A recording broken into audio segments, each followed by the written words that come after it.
Welcome to Stuff You Missed in History Class, a production of iHeartRadio.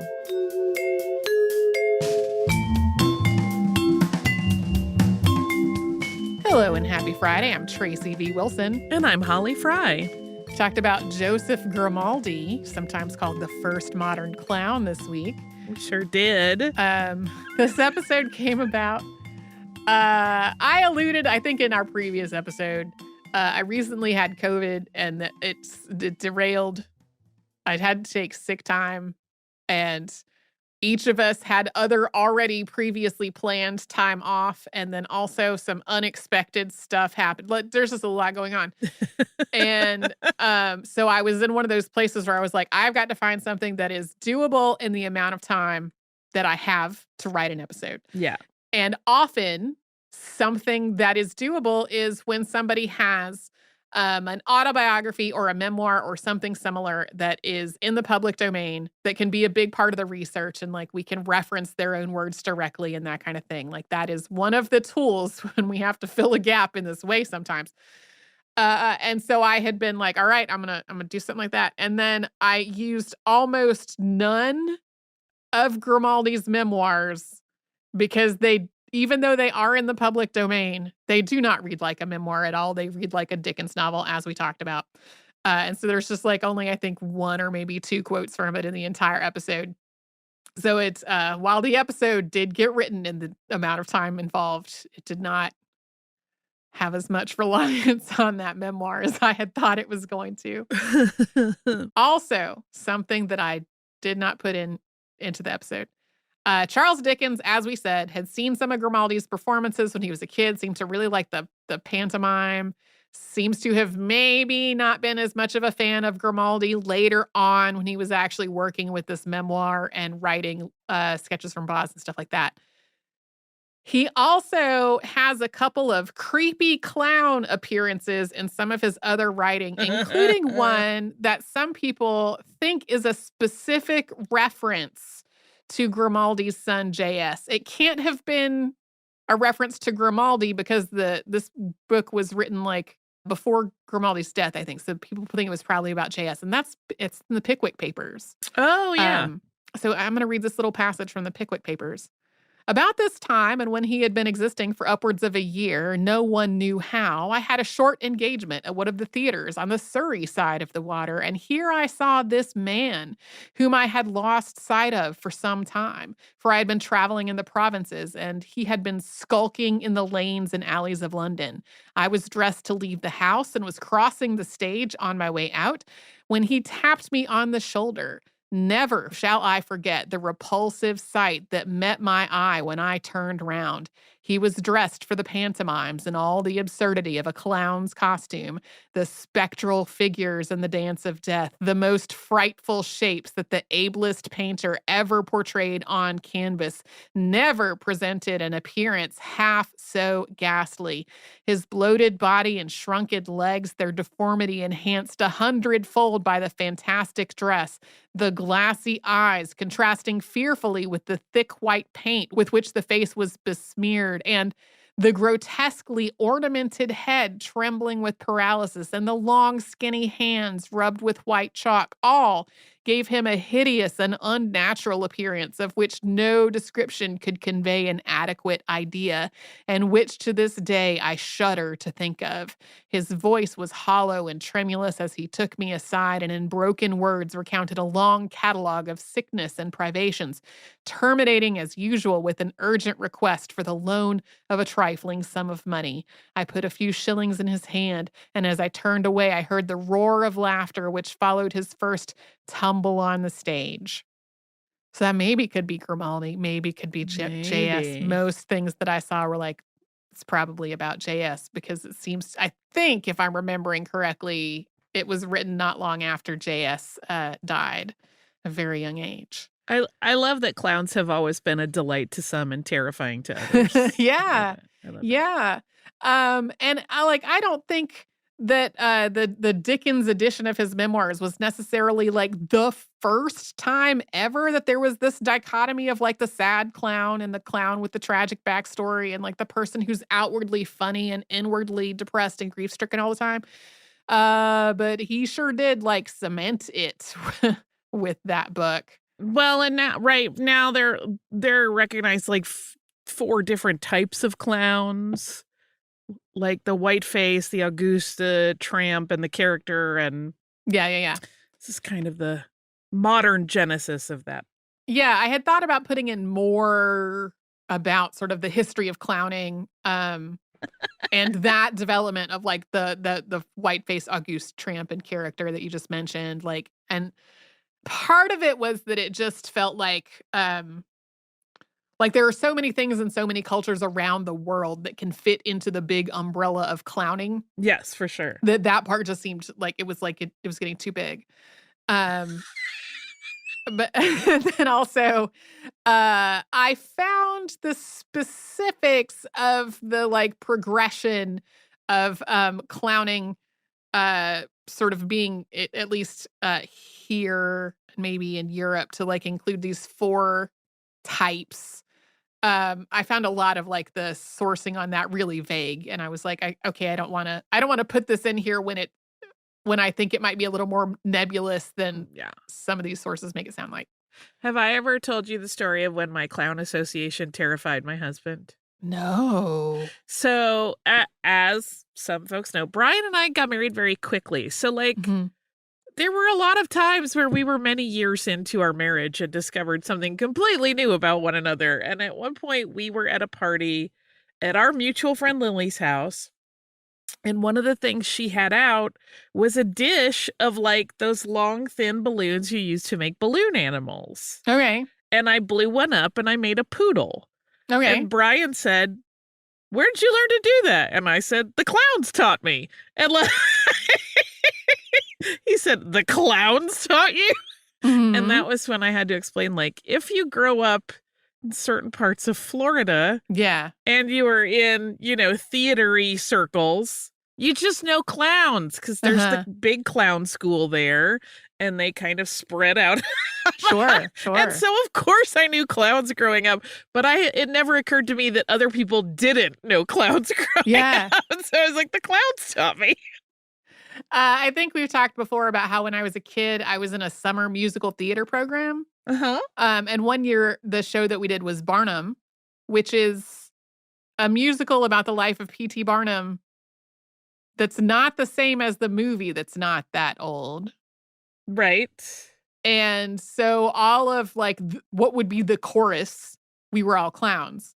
And so we learned a number of, like, very basic clowning things and different types of clown makeup, and, I learned to juggle badly, and, there was something else. Oh, balloon animals. I can also make a balloon Yeah. poodle. It's not very hard. It's not that difficult from, like, once you know the basics of how to do it. So, yeah, like, that's my one very brief foray into clowning, was being part of the chorus in a summer, middle and high school production of the play Barnum. The clowns taught me.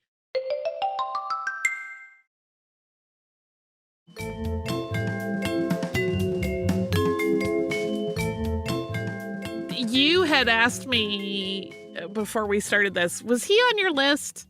And the answer was no. Mhm. And the reason was depressing. Oh, yeah. This is one of those things, right? I was talking to a friend of mine about this the other day. And again, I'm obviously not a psychologist or psychiatrist, but it is one of those things where we had just discussed, and it applies to this, that thing where it's like, you can do so many things in your life and have so many experiences, but at the end of the day, your childhood trauma drives the bus. Mm. You have to always be working on whatever those formative experiences are, that like otherwise you just end up kind of falling into weird habits that kind of perpetuate the same problems. And I feel like Grimaldi is such an example of that, right? Like, Mhm. he obviously had a very difficult childhood with a parent who did not treat him well. And Mhm. it's like you then see him spending his entire life trying to make people happy and make people like Mhm. him, right? It's that thing of like, I only want to make you happy, and also you will like me and that will make me happy. And like at the same time, he is having breakdowns in his dressing room, it sounds Right. like. And it's like, oh, I just want to go back and get him a therapist and hug him, Yeah. make him some nice tea, and let him just sit quietly if that's what he Yeah. wants. A therapist and maybe also like a trainer or a competent doctor. Right? Like somebody to talk about some body mechanics and maybe if there were some physical, muscular, or skeletal issue going on to like maybe address that because it does seem like he was just constantly pushing himself Yeah. in a way that was harmful to his body. Yeah. So yeah. I will also say, on a funnier note, Yeah. I'm glad that for the most part we have gotten away from titles of things that are the blobbity bloop or Or the bloopy blah, blah, blorp. blah. Yeah. Like, There's a lot of I'm those like, in this. too many, so many, too many words. And clown church service has now gone on my bucket list, I think. Yeah. Yeah. Yeah. I don't, as a behind the scenes secret, I was supposed to read that line, and for some reason, the very idea got me so choked up that Tracy had to read it. Yeah, the clown church service. I don't know why that hit my heart so aggressively. There's a biography of Grimaldi called The Pantomime Life of Joseph Grimaldi, Laughter, Madness, and the Story of Britain's Greatest Comedian by Andrew McConnell Stott, which was one of like a bunch of different sources that were part of this episode. It's much longer than this episode, obviously. It has just a ton of detail that we did not talk about at all. And if I'm remembering rightly, it starts with his effort to get to that church service. And there was a flight delay, and it was like, is it going to happen or not? So yeah. I recommend that book if you want tons more detail than what we talked about. So yeah.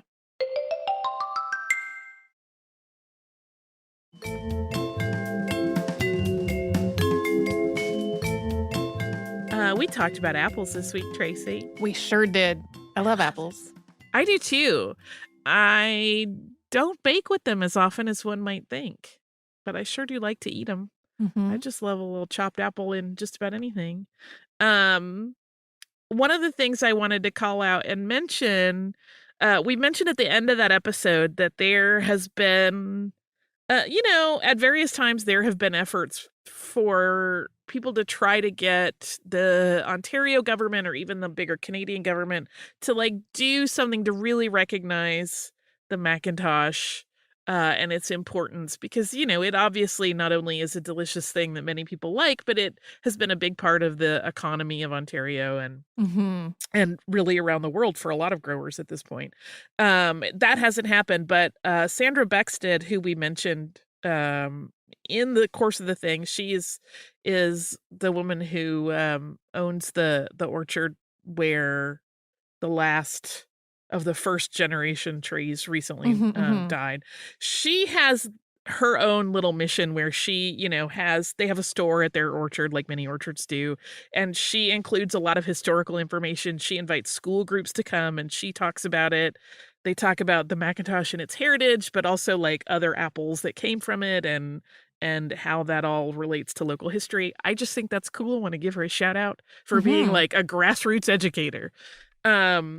There was also an interesting thing that came about when the sale of the Macintosh farm issue came up recently. That's only been a few years ago. It got picked up by a lot of news outlets, like the BBC and CBC both ran multiple stories about it. But one particular detail kept getting confused and relayed in completely opposite ways. One was that the owner, Mr. Scoff, had put up a lot of no trespassing signs because a lot of people would kind of try to sneak onto the property for pictures or just to see stuff or whatever. And he was getting frustrated, understandably. But the other is that there were some that were like, he would love to give tours if you just asked him. And it's like, I don't. Okay. One of these is potentially correct, but both can't Right. really work because he seems to not want anybody to bug him.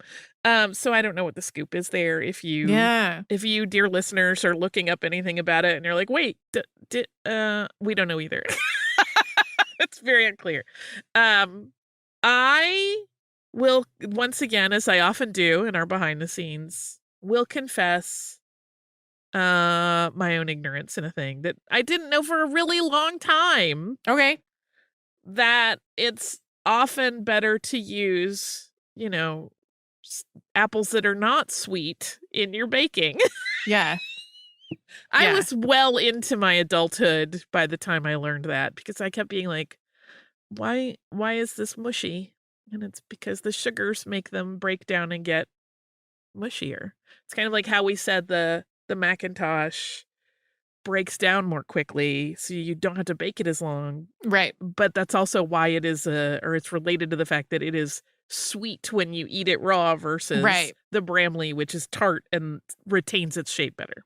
Yeah. I didn't know these things. No. I was honestly surprised at what sounds to me like kind of Herculean efforts to keep the original Bramley tree alive in the face of it having a fungus that can spread.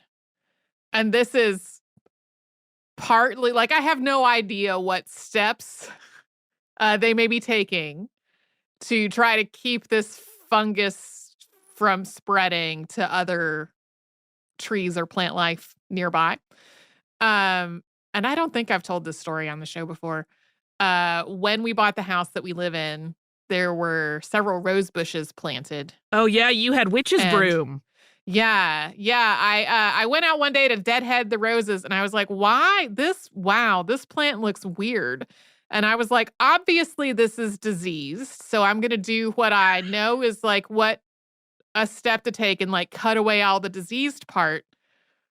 And then later I was like, I think I need to look up what just happened. And what it was this thing called rose rosette disease, which is spread by mites. And really, like, there are people who will try to save a rose bush that's in like really early stages of it. But like by the time it has spread to the root area, you can't, it's not something you can really treat. And you really need to like dig up the whole plant down to the root and destroy it to keep it from, and it was a huge bummer. Like the rose bushes were there when we bought the house. It wasn't like I planted them, but one of them was this little rose bush that really reminded me of one at my parents' house that my mom had planted. So every time I saw this rose bush blooming, it like reminded me of my mom. And I had to dig the whole thing up down to the roots. And then I realized that it had also infected the one next to it. And I went ahead and dug that one up also. And so having had that whole experience, the idea of like keeping a tree with what sounds like a fungus that can spread and harm other trees, I was like, really? Okay. I don't know what stuff they have in place. I do know, I'm pretty sure they have like a ground barrier so the roots can't infect other things. I will say I also have had I call it witch's broom because that's that's one of the colloquial name for it. Yeah. I have had it and I had a very different reaction to you. Which was, oh, that looks amazing. It looks like a demon. It looks really cool. It makes your rose bush look very Halloween-y. It does. And my reaction was, could I just let it happen? Oh, yeah. But I also had to dig up an old and very established rose bush in my yard. Which is just a pain in the tuchus, man. It is a big pain. I was more concerned about like the neighbors' plants than my own plants. Like I was just like, I don't want to keep a plant in my yard that could hurt my neighbors' plants. Yeah, ours were. I have roses and I love them. We've talked about them on the show before. So I also was like, ooh, I just planted a really nice rose bush. I really don't want that to get this because even though it looks cool, I don't want it to die. I want my Twilight Zone roses to live and flourish forever. The other super annoying thing about my whole experience is that whoever had planted these two rose bushes in our front yard had planted them what is, in my opinion, perilously close to the gas line. Oh, yeah. We called the dial before you dig number to have the gas line marked before I got the shovel out to like dig up these rose bushes. And I was like, it's literally right there. Yeah. Yeah, we inherited a lot of rose bushes with our house, and I love them. But like there have been some errors in judgment along the way, and I don't know if it's just like an inexperienced gardener. I can't say I would have done any better at various points in time. But whoever owned our house before us planted these beautiful, very prolifically blooming red rose bushes, which I love, but they are right in front of the house on either side of the stairs, and they're climbers. So literally in the summer, there have been times where they've had a very healthy year and I have to clip them every single day because they are coming for you. Like you can't get up and down the stairs without them snagging your clothes. Right. I love them. Yeah. Yeah. I do want to get rid of, I call it a filthy name we couldn't say on the show because I don't like it. We have a wax leaf privet also that's right by the house that I don't like. And I keep saying I want to hire a grown-up to come and take it out and put in rose bushes that are meant to be full, like privet style bushes. Sure. I don't know if we'll get to that at any point in the near future or not. I don't like that privet though at all. And also we have my least favorite plant on the planet, Virginia creeper. Oh, you're right, because you're allergic to it, right? I'm one of those random people who got the luck of the draw to be very allergic to it, and I have had to go to the emergency room because of a reaction to it. Like, it's not cool. Anyway, plants. Yeah, I will say this too. In pictures of the Bramley tree, you had asked during the show if the clone that they put next to it, and I'm air quoting next to it, how close it is. It's not, because if you see pictures of the tree, it's not, you don't see the other tree. Mm-hmm. And I will say, I don't see a lot of other plant life around it. Like there's like some grassy ground cover, I think, but it's not like, there aren't any super close by things. And I think they are monitoring it so closely that it has kept most of the above ground fungus managed and at bay. Like when you look at pictures, you can see some of the tree is dead, but like you don't see that white sticky film that I associate with something like that. Mm-hmm. So I think they're probably being pretty arduous about keeping it as controlled as possible.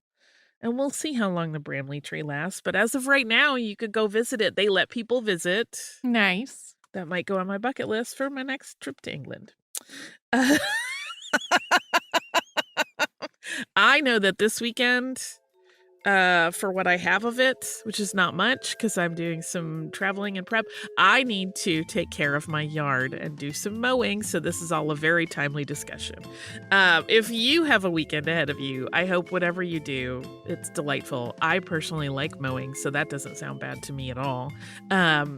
Whatever you have, whether you have time off or not, I hope that you are able to take some time to take care of yourself.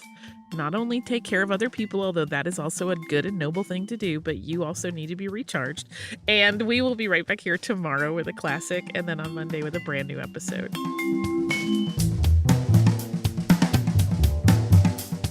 Stuff You Missed in History Class is a production of iHeartRadio. For more podcasts from iHeartRadio, visit the iHeartRadio app, Apple Podcasts, or wherever you listen to your favorite shows.